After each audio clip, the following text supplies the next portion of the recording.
Duffy has laid bare the details of terrifying incident where she was drugged, raped and kidnapped. The singer, 35, opened up about how she was abducted after being drugged at restaurant on her birthday. In her own words, the songstress recalled the heartbreaking ordeal which she endured for 4 weeks. Duffy remembered being taken to foreign country where she was raped in hotel room by the perpetrator. She said, "It was my birthday, was drugged at restaurant, was drugged then for 4 weeks and traveled to foreign country. I can't remember getting on the plane and came round in the back of traveling vehicle. Was put into hotel room and the perpetrator returned and raped me. I remember the pain and trying to stay conscious in the room after it happened. Was stuck with him for another day. He didn't look at me. Was to walk behind him. Was somewhat conscious and withdrawn. Could have been disposed of by him." The Welsh star said she was too scared to run away while she was in foreign country in case the perpetrator alerted the police and they tracked her down. Duffy found the strength from within to stay alive during the harrowing ordeal. She elaborated on Duffy words. Calmed.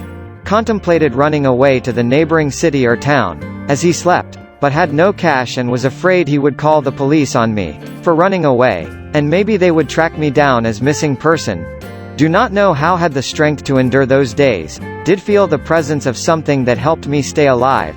In the aftermath, Duffy admitted she was dazed like zombie when she flew home with the perpetrator.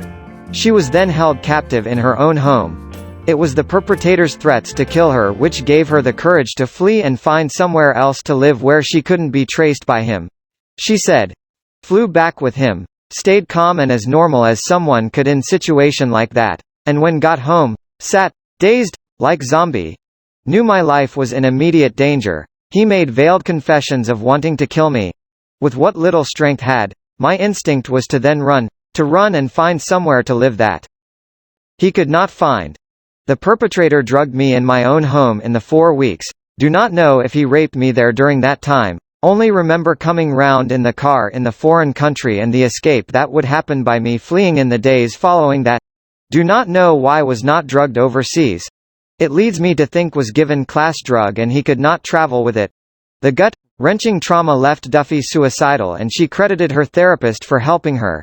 It was on her therapist's pink sofa in her company in her huge library that the singer was first finally able to share her terrible tale with another person. She added, "Without her may not have made it through. Was high risk of suicide in the aftermath." For weeks after the attack, Duffy refused to see any other people and wanted to remain alone. The singer told her fans she would throw her PJs on the fire and cut all her hair off while she isolated herself from the rest of the world. She said, "In the aftermath would not see someone, physical soul, for sometimes weeks and weeks and weeks at time, remaining alone. Would take off my pajamas and throw them in the fire and put on another set. My hair would get so knotted from not brushing it, as grieved, cut it all off." In the years that followed, Duffy moved 5 times in 3 years to escape her rapist. She said it was only in the 5th house she finally felt safe.